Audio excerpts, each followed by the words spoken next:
making myself a note so I don't forget. This is video exclusive 8 for April 2026. I already dropped one earlier, video exclusive 7, on today's Sunday, April the 19th. This will probably drop Monday the 20th to give the other one time to breathe. I mentioned on that one about being on the, I don't have the note now. The show. Issues of race came up also during that show, so let me address it. I'm going to call this episode Hyphenated America. Hyphenated Americans. Was it John Wayne or was it someone? There's no such thing, or if you're a hyphenated American, you're not an American. And this is timely now, too, because of the 14th Amendment birthright citizenship discussion, the jurisdiction thereof. You are not an American if you lend fealty to another jurisdiction. Culture. Yes, no problem. I'm in the Detroit area. We've got Mexican Town. Hamtramck used to be known as Little Poland.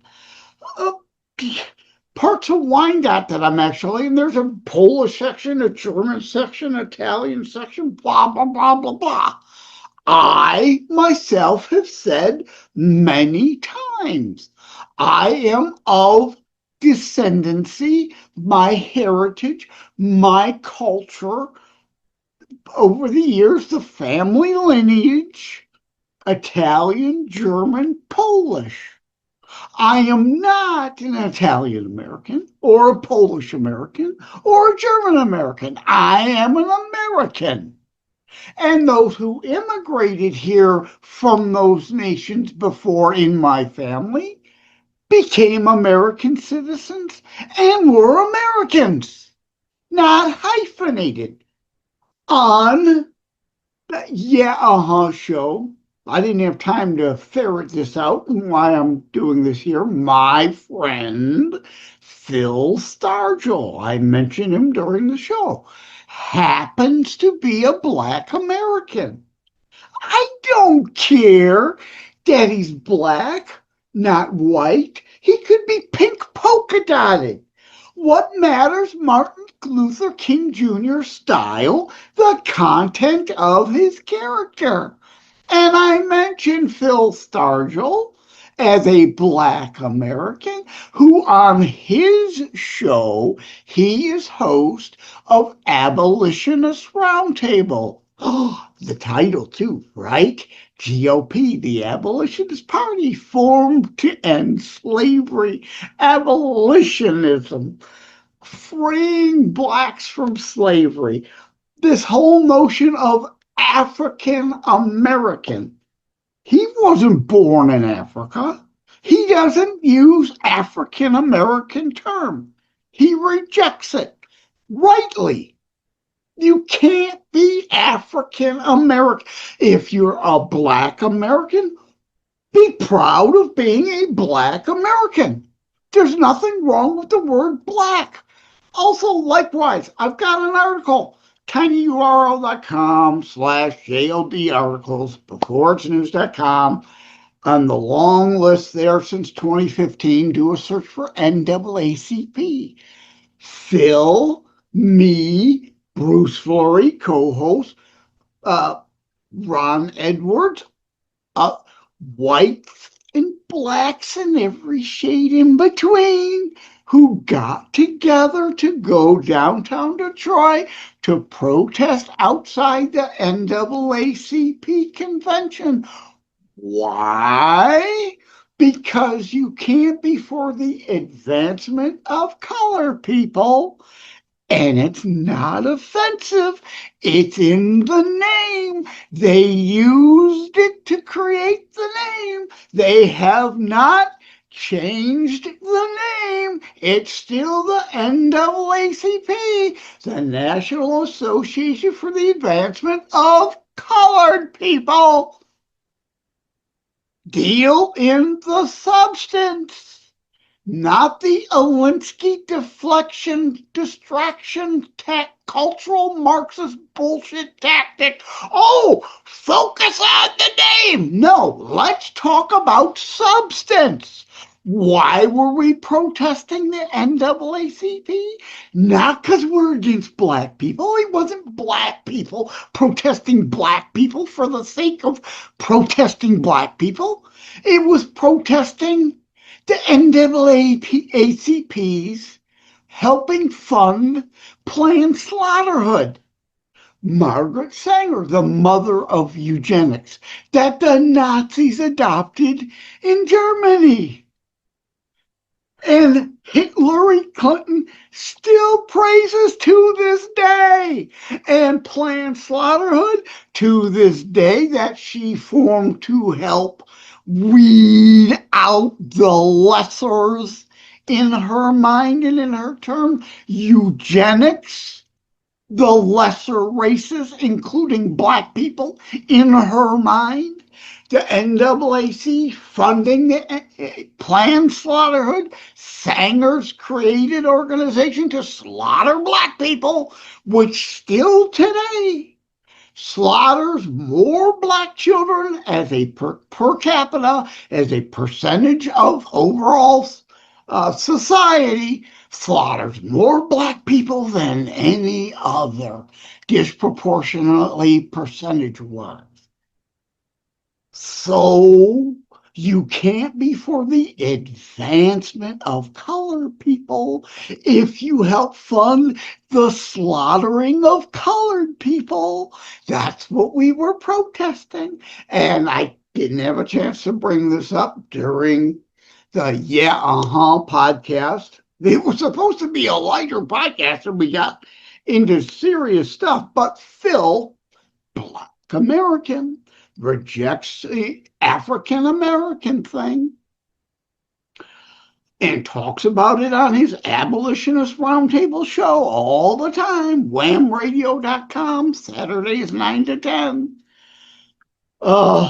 Nothing wrong with being a black American. If you're a hyphenated slashed American, you don't fully give yourself over to the jurisdiction thereof of this nation.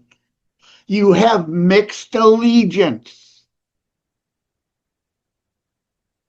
And the point there being, Phil says it all the time, if you allow yourself to get hung up on this African American term, because, it's better than saying black or Negro or colored people. It's the evolved term. No, it's the PC, pathetically corrupt, as I call it, woke-tard, cultural Marxist, Alinsky bullshit, deflection, distraction tactic.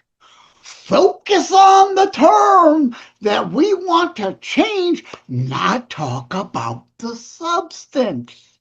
Where are your allegiances? Are you for equal opportunity or a commie, fascist, sociocrat focused on equity of outcomes, which is discriminatory in its nature?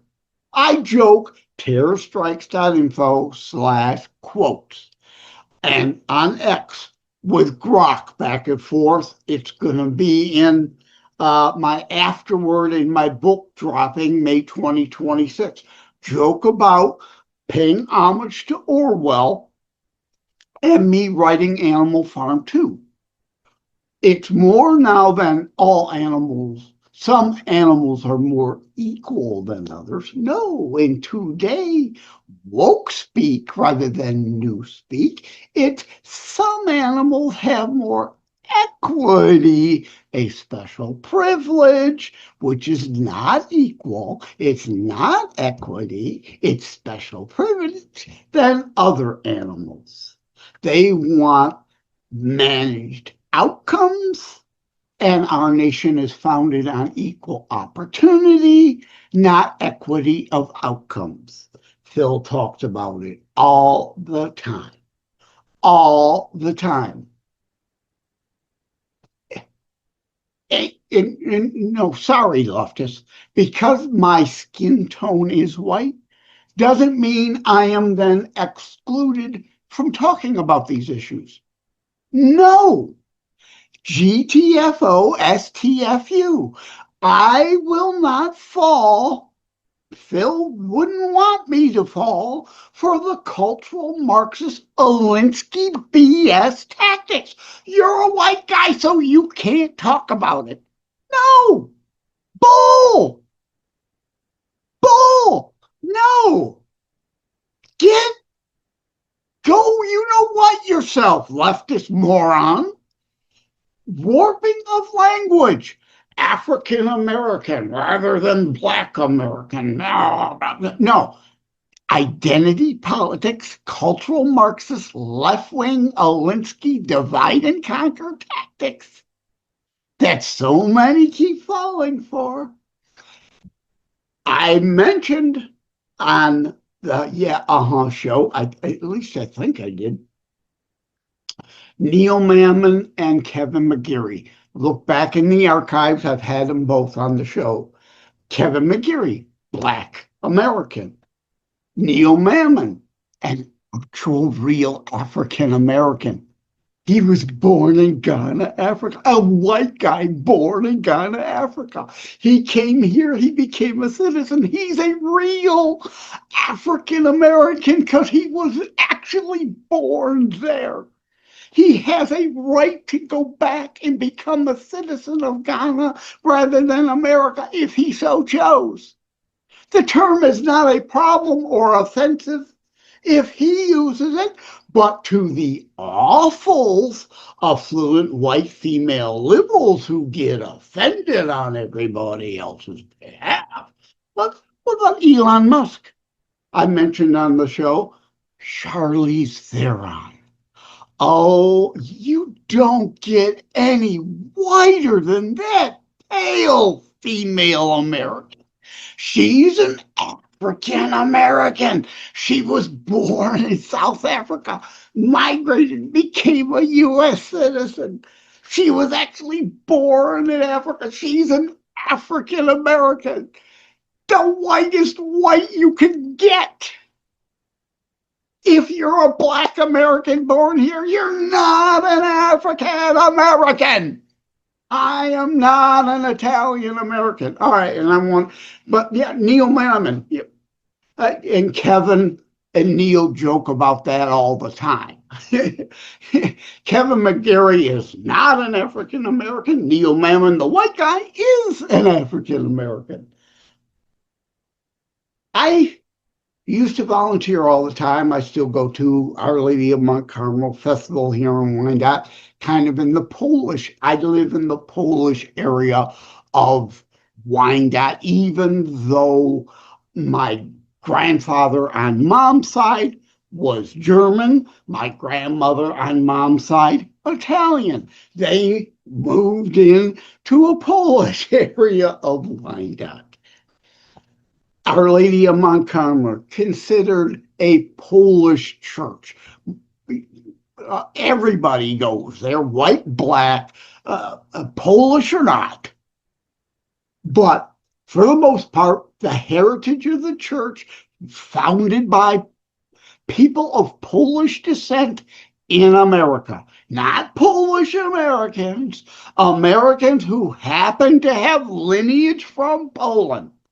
And there's the difference. Culture. Detroit, Mexican town. Great. You love that it's there. I haven't been there recently. Chinatown in Detroit. Greek town in Detroit. All these places are great little cultural enclaves. It's not appropriation for me as a non-Greek to go to Greek town and engage in enjoying Greek pizza. And that's what Detroit style square pizza really is. It's actually Greek style. It's not Detroit. It came from Mike Ilitch, Little Caesars pizza chain founder, a descendant from Greek heritage, created the Detroit style out of Greek town, the Greek pizza. It's square, much more sauce, far less cheese. In fact, when I go to Greek town and order the pizza, I insist on extra cheese because they don't put enough of it on. It's cultural appreciation, not appropriation. It's homage. When I do a song on Suno, tinyurl.com/JLD on Suno, Jamaica me crazy with these puns. Yes, I've been to Jamaica. Yes, I like Bob Marley. It's an homage to have Jamaican me crazy with these puns in a reggae style. It's homage, not appropriation, to make a point. We gotta keep a sense of humor. Even a lame pun, man, is a good one. I agree. It's not appropriation, it's homage. The melting pot, e pluribus unum. There has never been a more diverse and inclusive nation on this planet than the United States. Ever. Period. E pluribus unum. From many, one.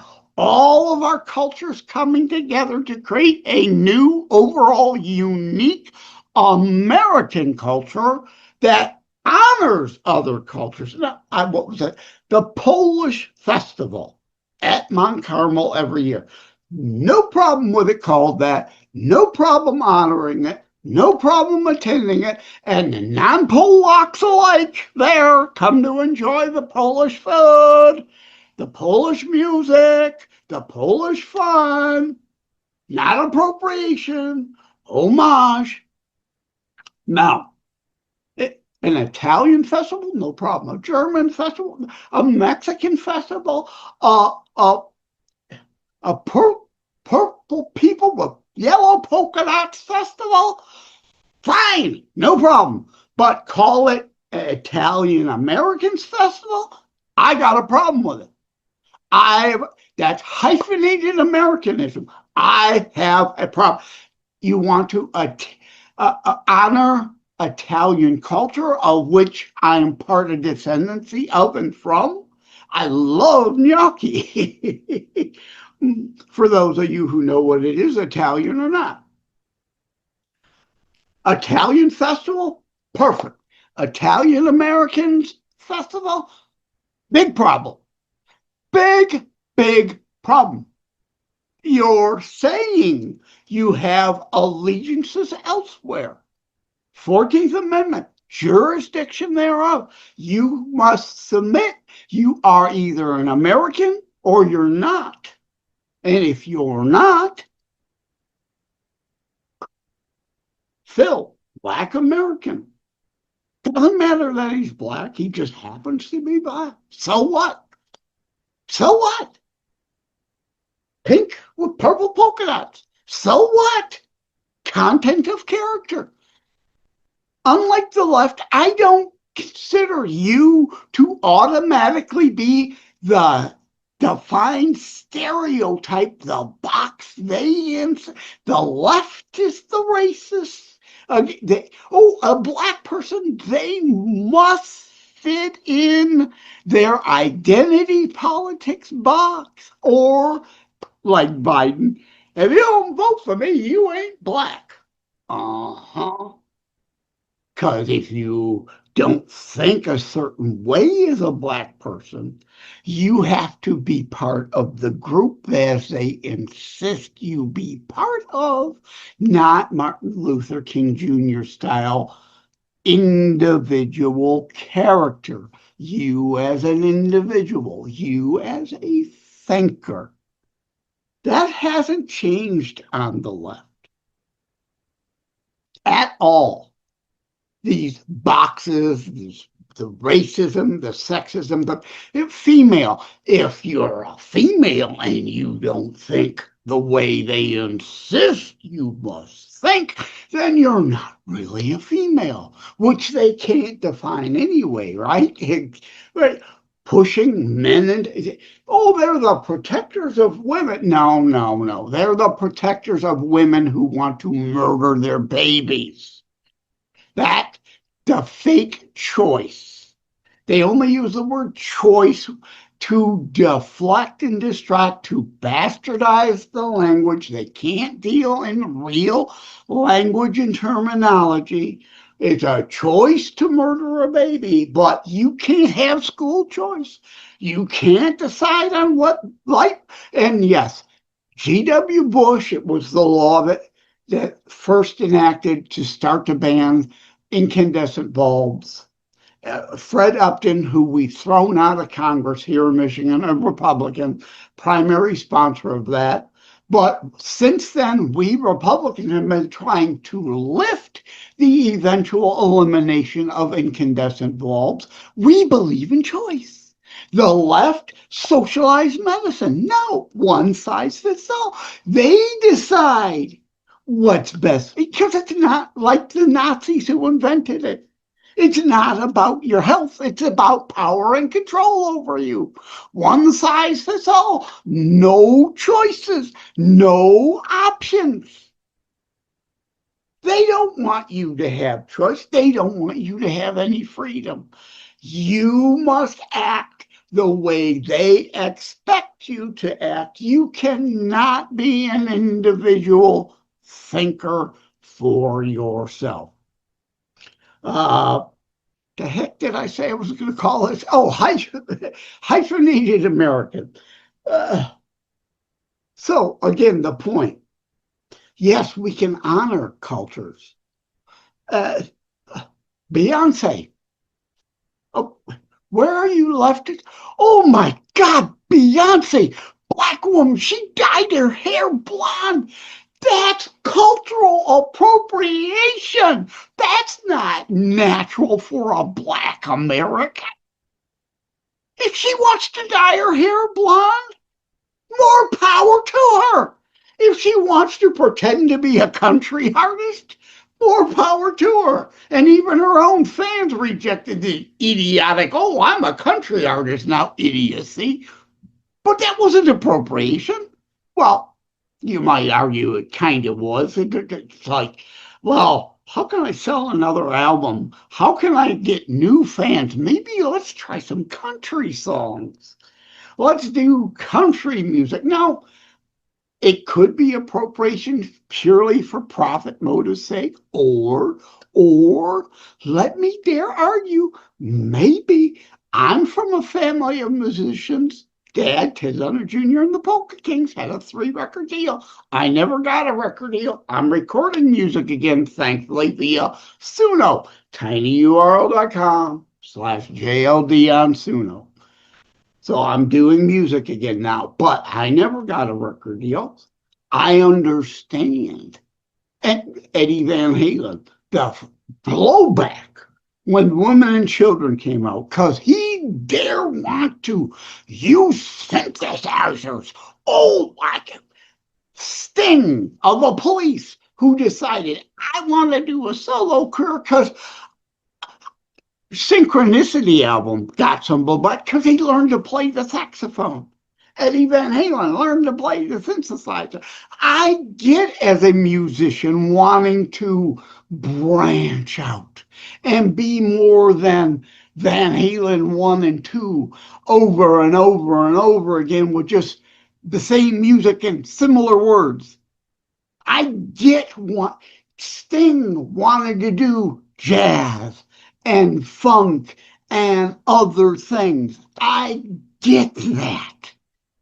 I get that. So maybe, just maybe, Beyonce really does like country music. She loves Dolly Parton and Carrie Underwood or Jason Aldean, even though I know that'll trigger the left. Oh, try that in a small town. But maybe Beyonce really loves country and has been dying to do a country album.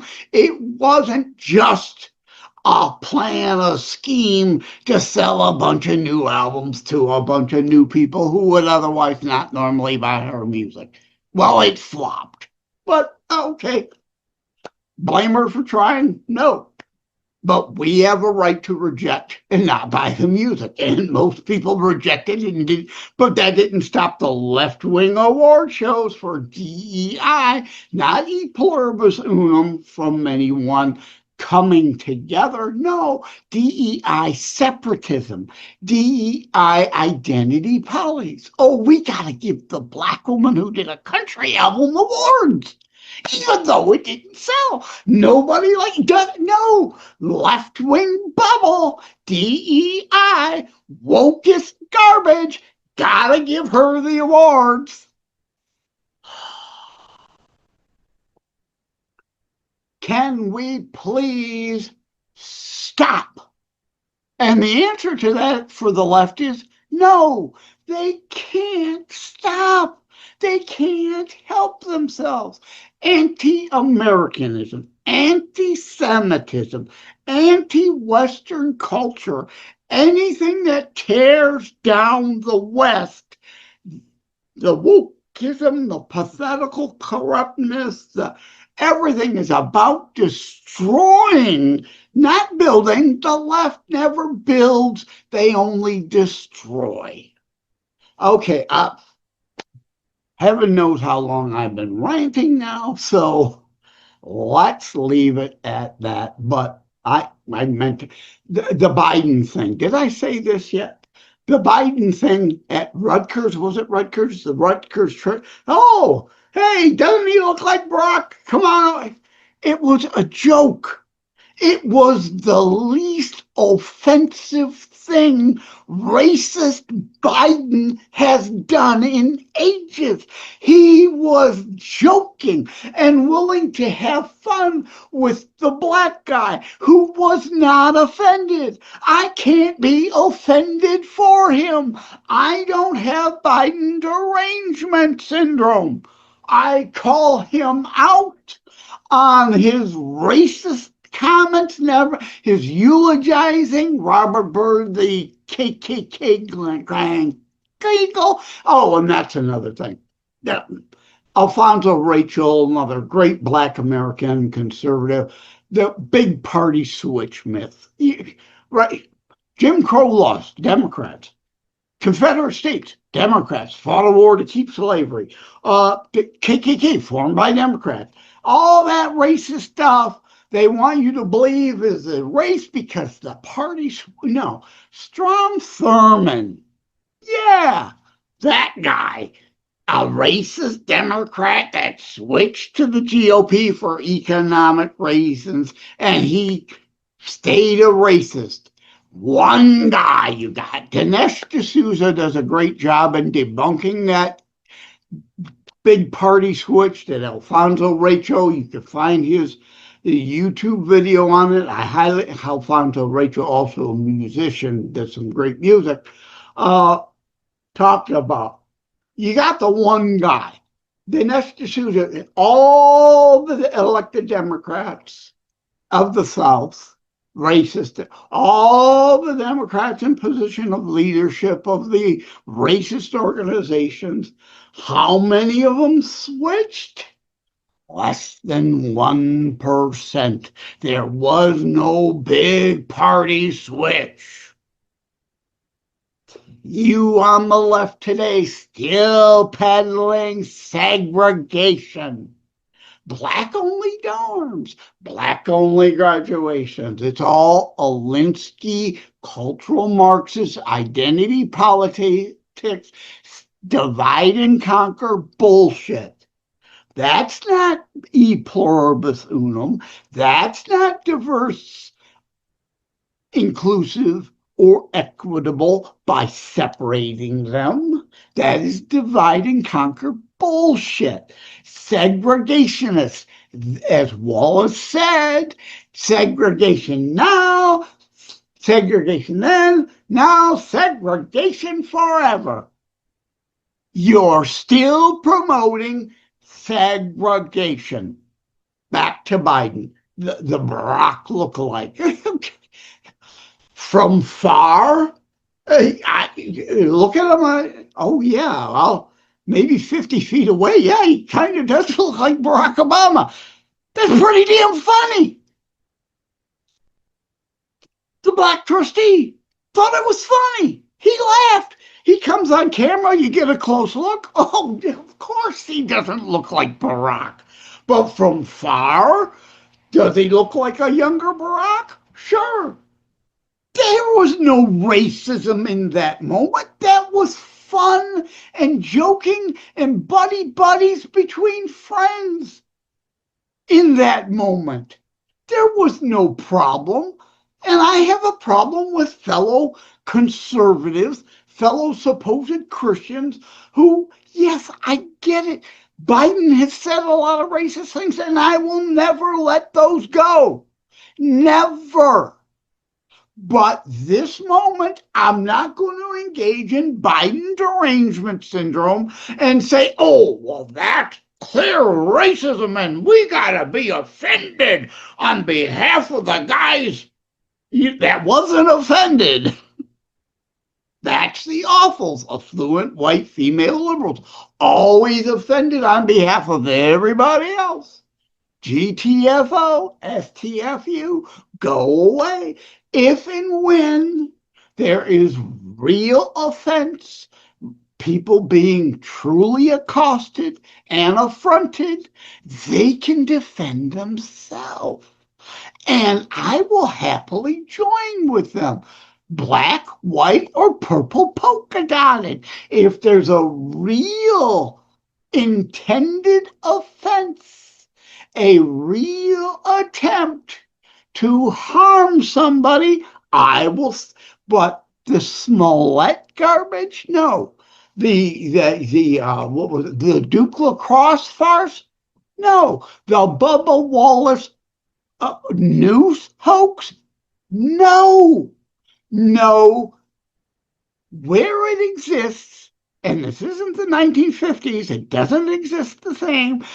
If it really exists, if someone is a real victim, not just one claiming to be to get some special privilege, the victimhood mentality, if it really happens, if it really exists, I will call it out. If it existed so much, you wouldn't need to make up your hoaxes. So I will call out your hoaxes. Okay, way long. Thank you all for tuning in. The parrot thing, right? Like, share, subscribe. Like, share, subscribe. I hate to do it, but I got to do it. You know people who need to hear this. You probably didn't need to hear it, but I'm glad you sat through it. You know people. You know awfuls. You know people who aren't thinkers. They only feel, and oh my God, I'm offended, and they fall for the language twisting of the cultural Marxist manure. Like this program, share, reach out to me, josephmleonard.us/contact. You know somebody, you don't want to share this directly with them. You want to be nice, you want to be polite. You know they need to hear this. Like Brandon Strzok, founder of the Walkaway movement. He had a conservative friend, kept trying to get him the red pill to see reality over his liberal delusion. And one day someone sent him the whole Department of Transportation presser of Trump there with Elaine Chao, the Charlottesville distortion. She sent him the video and just watch it. Watch for yourself. See for yourself. Not what CNN or the MSN bacills say he said. Watch what he said. He thought he was going to prove her delusional. He watched it, and guess what? Oh my God, she was right. He'd been duped. They'd been lying to him, and he kept falling for it. He walked as a gay man. Again, that box, oh, if you're gay, you must be a leftist. You gotta be a leftist. You gotta fall for the full rainbow alphabet mafia bullshit. No! His eyes were open. He used his brain. He walked away from the Democrats. He didn't turn straight. He's still a gay man. But he's a Republican because he finally woke up to the media, liberal leftist media, lying, cheating, stealing, presenting things out of context.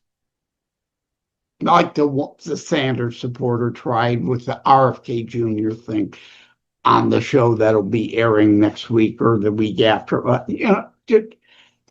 Delusional people you've got to plant seeds of truth like that video did with Brandon.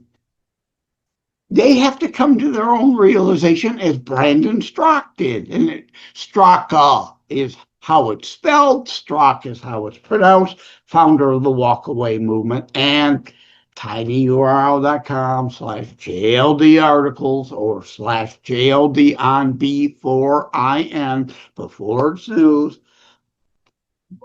tinyurl.com/walkaway2020 or /Blexit2020, these movements that were founded, although Candace Owens has gone from being red pill to retard pill overdosing like crazy. She's lost it, but the Blexit movement is still a valid movement. People who've woken up to the lies the left keeps peddling. The division, the segregation, the left keeps peddling. So, like, share, subscribe. Yeah, I need the likes. I do. I need you to share it. JosephMLeonard.us/contact. If you know some, share me their email, and I will anonymously, on your behalf, pass it along. And hopefully this might wake them up, like the video shared by the person with Brandon did wake him up. He is awakened, not woke any longer. Okay, I've really gone long here. I've way blown over the episode. Thank you all. Take care. God bless. Love you all.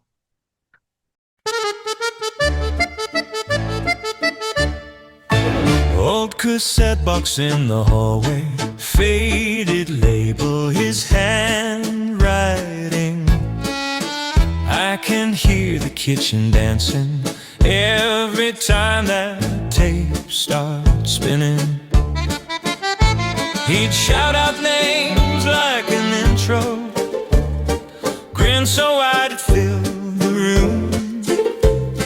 Now the chair sits by the window, but I swear I hear that tune. Dad's up there leading the heavenly polka band, squeezing joy out of that squeeze box in his hands. Oh yeah, angels twirl, halos tilt when they all start to stand. Dad's up there leading the heavenly polka band.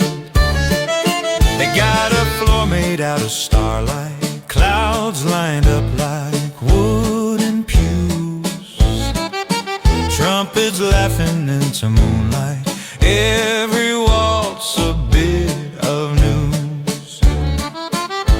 He's calling out for old partners, step in line, you're doing fine.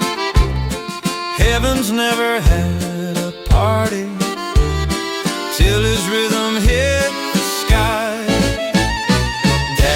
Up there leading the heavenly polka band, squeezing joy out of that squeeze box in his hands. Hey! Angels twirl, halos tilt when they all start to stand. Dad's up there leading the heavenly polka band.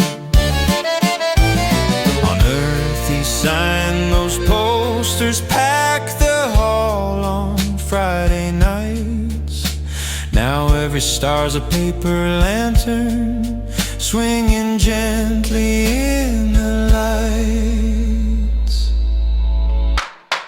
Dad's up there leading the heavenly polka band, squeezing joy out of that squeeze box in his hands. Oh, you listen in the silence, you'll hear them clap along the stand. Dad's up there, leading the heavenly polka band. Rest well, Polka King, you are not forgotten. You're still a thing. Heard one of your tunes on radio the other day. Sing you and Richie, your brothers, are dancing in the hereafter. Not done, just a new chapter. Dad's up there leading the heavenly polka band, squeezing joy out of that squeeze box in his hand. Whoa. If you listen in the silence, you'll hear them clap along the stand. Dad's up there, leading the heavenly polka band.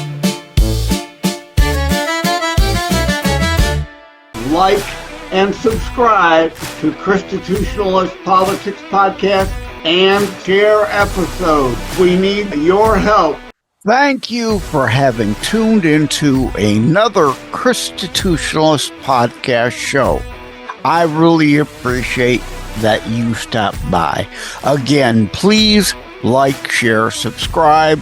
We need you to help spread the Constitutionalist movement. Thank you again. Take care. God bless. Love you all.